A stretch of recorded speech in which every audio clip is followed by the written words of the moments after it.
আসসালামু আলাইকুম রহমতুল্লাহি ওবারকাতুহ। ইন্নাল হামদুলিল্লাহ ওয়াসসালাতু ওয়াসসালামু আলা রাসূলিল্লাহি ওয়া বা'দ। আজকে আমরা আলোচনা করব চোখের দৃষ্টিশক্তি বৃদ্ধির জন্য তিনটা আয়াত, তিনটা আমল, তিন জায়গা থেকে তিন নিয়মে। সর্বশেষ কোরআন থেকে পরীক্ষিত আমল এটি, যেটা আমি এই মুহূর্তে শেয়ার করছি। দৃষ্টিশক্তি বৃদ্ধির অসংখ্য আমল শেয়ার করেছি, তন্মধ্যে পাওয়ারফুল কিছু আমল এখন শেয়ার করব। সাথে আছে আমি মুফতি জুবায়ের ইমাম। প্রত্যেক ভিডিওতেই বলি, ভেরিফাই চ্যানেলের ডেসক্রিপশন বক্সে ক্লিক করলে পেজ এবং আইডির লিঙ্ক আসবে। এটা ছাড়া আলাদা অন্য কোনো পেজ নেই, আইডি নেই, ইমো নেই, হোয়াটসঅ্যাপ নেই, টিকটক নেই। নাম ছবি দেখে বিভ্রান্ত হবেন না। প্রত্যেক ভিডিওতে আলাদা আমি সাবধান করছি, সতর্ক করছি। বারবার বলার পরেও সাবধান না হলে এর দায়ভার কোনোভাবে আমি নিচ্ছি না। প্রিয় ভাই ও বন্ধুরা,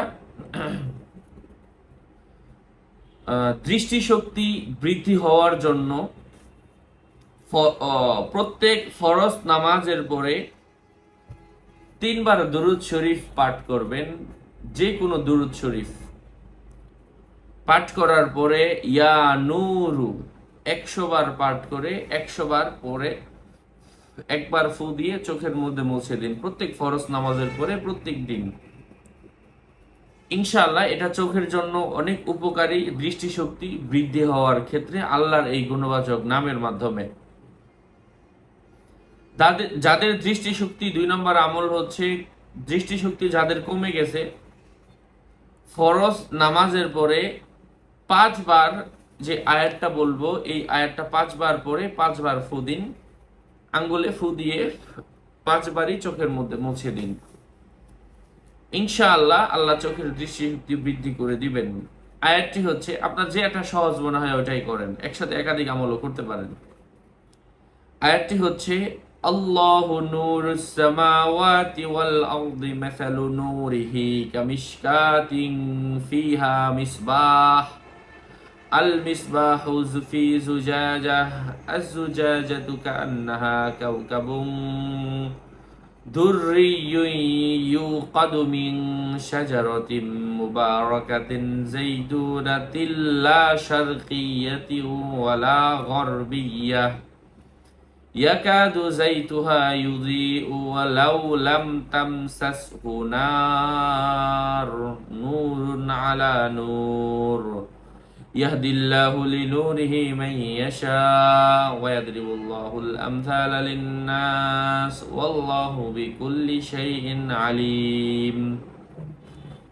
3 নম্বর ওজিফা হচ্ছে, দৃষ্টিশক্তির দুর্বলতার জন্য আল্লাহ পাকের কয়েকটা গুণবাচক নাম আছে, এই গুণবাচক নামগুলা পড়েও চোখের মধ্যে ফু দিতে পারেন। এটার নির্ধারিত নিয়ম নেই, নির্ধারিত সময় নেই। যে কোনো দিন, যে কোনো অবস্থায়, মানে পবিত্র অবস্থায় যে কোনো সময় আপনি এটা চোখে পড়ে ফু দিতে পারেন। কতবার পড়বেন সেটাও লিখিত নেই। সেটা হচ্ছে, ইয়া সামিউ, ইয়া মুজিবু, ইয়া সামি আদ-দুআই, ইয়া লাতীফুল লিমা ইয়াশাউ ইহফাজ আলা বাসরি।